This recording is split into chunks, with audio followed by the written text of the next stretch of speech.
There is a moment that comes in every person's life, a moment where something inside you quietly breaks. Not dramatically, not with a big announcement, not with tears in front of people who wouldn't understand anyway. Just a slow, silent realization that the version of you standing in the mirror is not the version of you that you are meant to become. If you have ever felt that, you are not broken, you are ready. Ready for something that most people never have the courage to do. Ready to disappear. Ready to go silent. Ready to step away from the noise, the opinions, the comparisons, the performance, and do the hardest, most important work of your life. The work of rebuilding yourself in silence. And I know that word makes some people uncomfortable. Disappear. It sounds like giving up, like running away, like weakness. But I want you to understand something before we go any further. The most powerful transformations in this world did not happen in public. They did not happen on social media. They did not happen in front of an audience waiting to applaud or criticize. They happened in private rooms, in quiet mornings, in the hours nobody else saw. They happened in the silence between who someone was and who they were becoming. Disappearing is not quitting. Disappearing is choosing yourself so completely that you are willing to become a stranger to the world for a season, so that when you return, even you don't recognize who you've become. That is what this is about. So let me ask you something honest. When did you last feel like yourself? Not the version of yourself that performs for other people, not the version that laughs at the right moments and says the right things and posts the right pictures. The real version, the one underneath all of that, the one with actual dreams and actual fears and actual things they want to build before their time runs out. For most people, that version has been buried for a long time, buried under other people's expectations, buried under the identity they built to survive, instead of the identity they actually wanted. Buried under years of saying yes when they meant no, of shrinking when they wanted to expand, of staying when every part of them was screaming to go. And somewhere along the way, they stopped asking themselves what they actually wanted, because the question felt too big, too uncomfortable, too much like standing at the edge of something terrifying. But here you are, asking.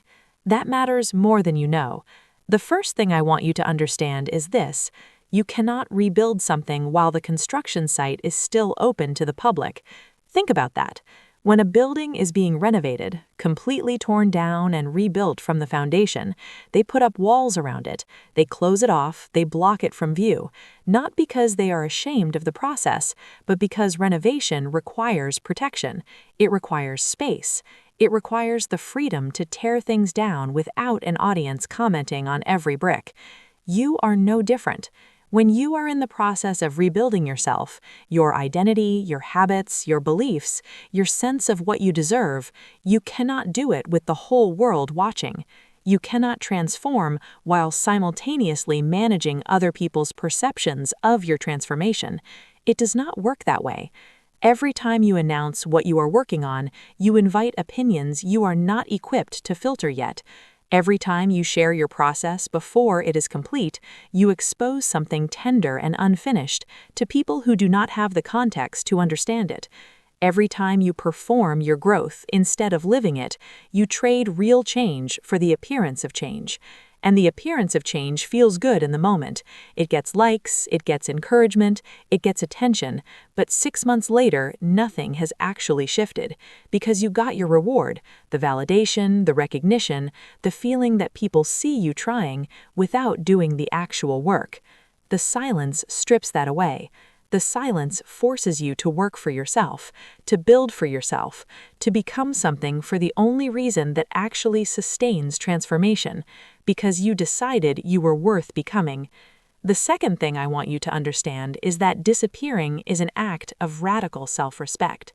In a world that is constantly asking for your attention, your presence, your performance, choosing to withhold all of that and direct it entirely inward is one of the most powerful decisions you can make.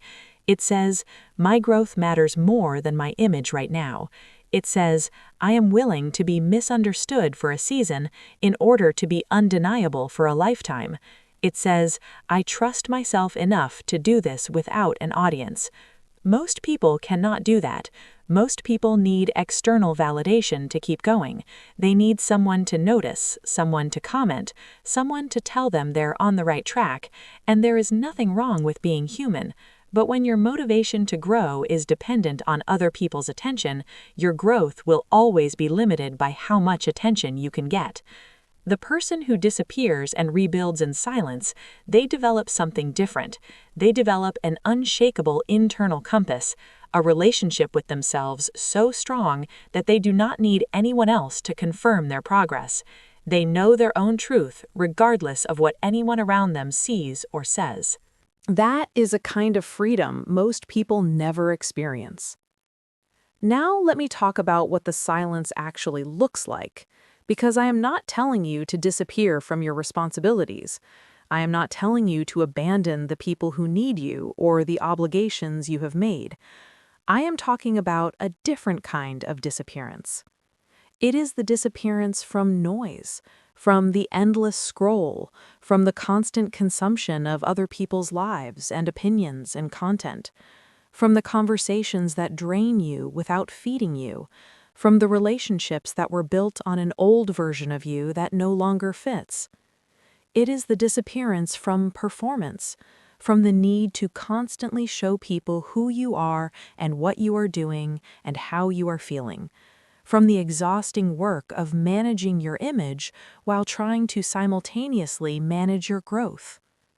It is the disappearance into yourself, into your own thoughts, into your own values, into your own vision for what your life is supposed to look like. And inside that silence, that is where the real work begins. The real work starts with honesty, a level of honesty most people avoid their entire lives because it is genuinely painful. It requires you to sit down, alone, with no distractions, no phone, no music, no noise, and ask yourself the questions you have been running from. What parts of my life did I build for other people and not for myself?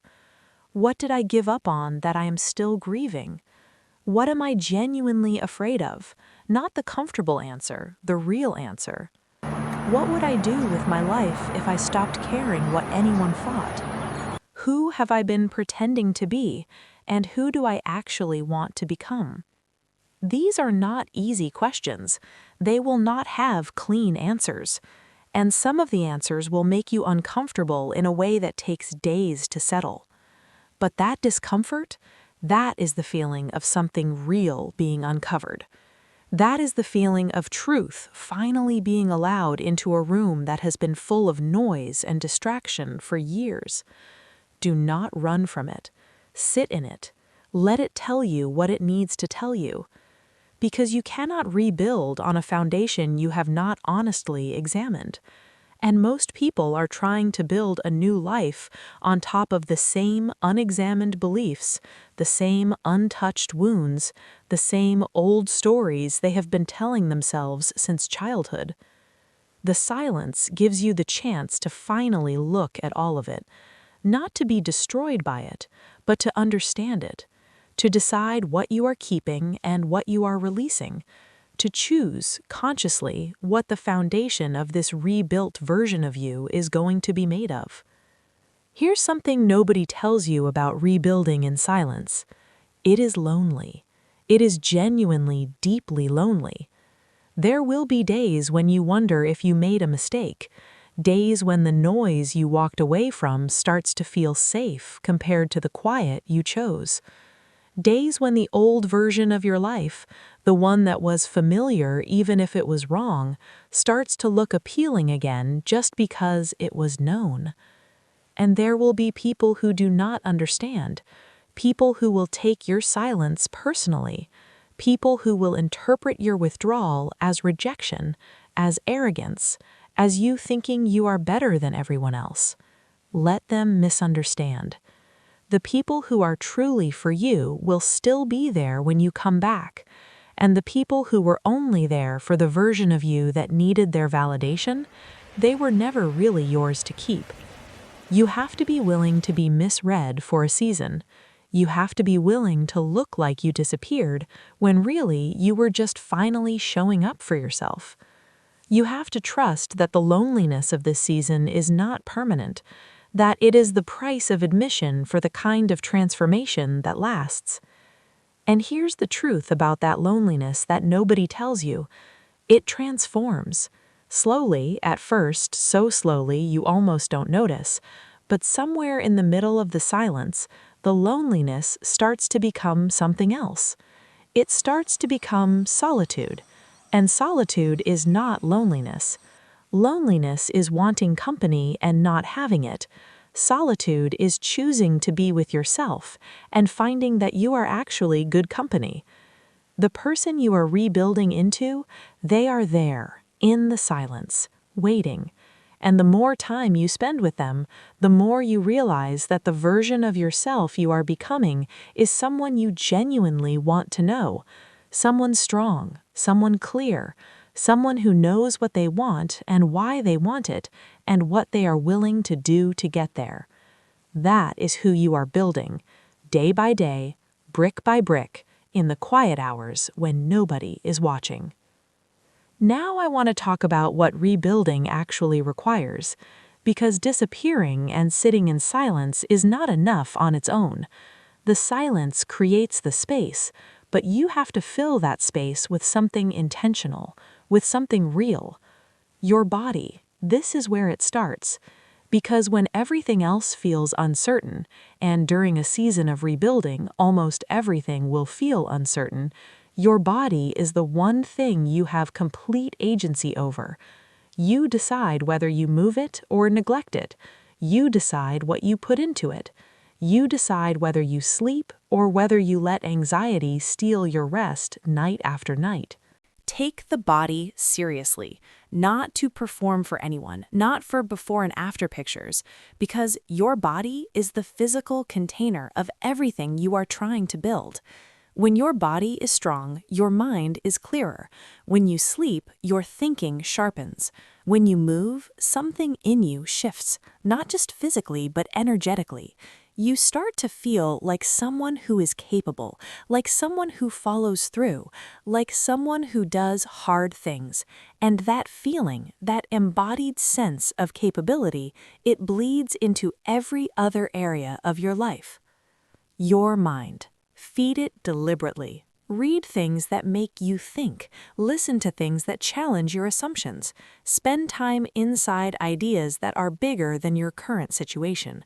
Because the mind you go into your rebuilding with is not the same mind you need to come out with. You are upgrading your thinking, and you cannot upgrade your thinking by consuming the same things you have always consumed.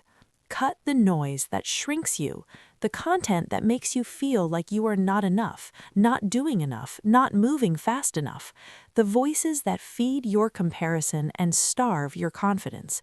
Replace them with things that remind you of what is actually possible, of who other people have become when they decided to stop playing small. Let those stories not make you feel behind. Let them show you what can be built when someone finally decides to focus. Your skills. This is the season to build something real, something that will outlast the version of you that is being left behind. What can you learn? What can you create? What can you develop in yourself that will make the 2027 version of you, or the 2028 version, the 2030 version, genuinely dangerous in the best possible way? Skills compound. Every hour you put into becoming better at something does not just add, it multiplies. The person who quietly spends a year building a skill that matters is not 1 year ahead of where they started. They are in a completely different league. Because skills build on skills. Knowledge connects to knowledge. And one day, without a big announcement, without a dramatic reveal, the work becomes undeniable. Your inner world. This is the deepest work, the work of deciding what you actually believe about yourself, not what you were told, not what your failures have taught you to expect, not the story you have been carrying since something broke your confidence years ago. What do you actually believe is possible for you? What do you believe you deserve? Because here's the thing most people never realize. You will never outperform your self-concept. You can have all the strategy in the world, all the skills, all the opportunities, and if deep down you believe you are not the kind of person who succeeds, you will find a way to prove yourself right. You will sabotage, you will hesitate at the critical moment, you will talk yourself out of the thing right when it's within reach. The rebuilding has to happen at the level of belief. You have to do the slow, uncomfortable work of replacing the old story with a true one, not a fantasy, a truth. The truth that you are capable of more than you have shown so far. The truth that your past does not determine your trajectory. The truth that the version of you that is possible, the one being built right now in this silence, is not a dream, it is a direction.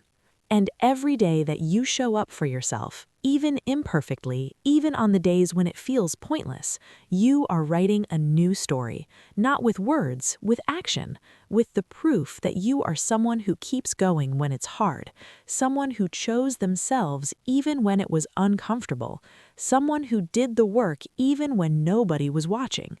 That proof accumulates, and one day, without you even noticing exactly when it happened, you look in the mirror and you recognize the person looking back at you, not the performance, not the mask, not the version built for everyone else.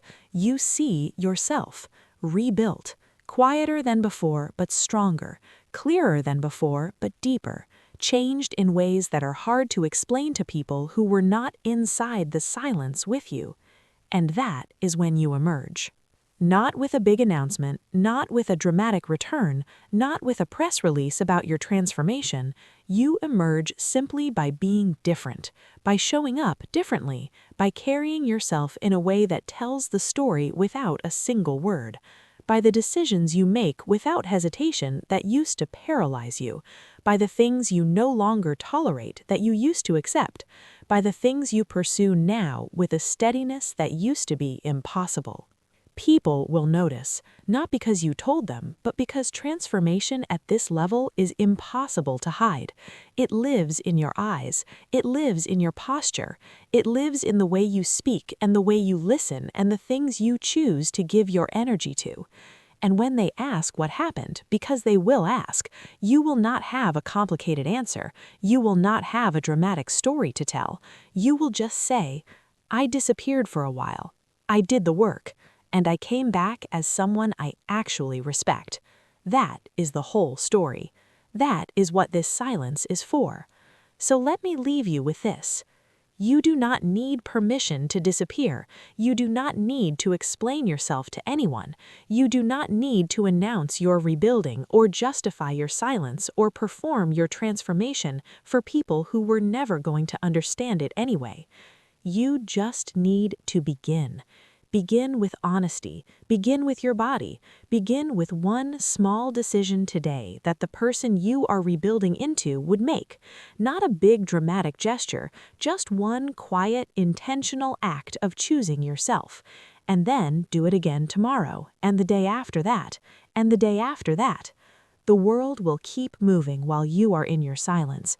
People will keep posting and performing and talking about what they are going to do. And you will be in the quiet, actually doing it, actually becoming it, actually building something that cannot be taken away because it was built from the inside out. The noise will be there when you come back. The world does not go anywhere. But the version of you that is possible in this silence, that version has a window. And that window is now. Disappear, do the work, rebuild yourself in silence, and when you come back undeniable.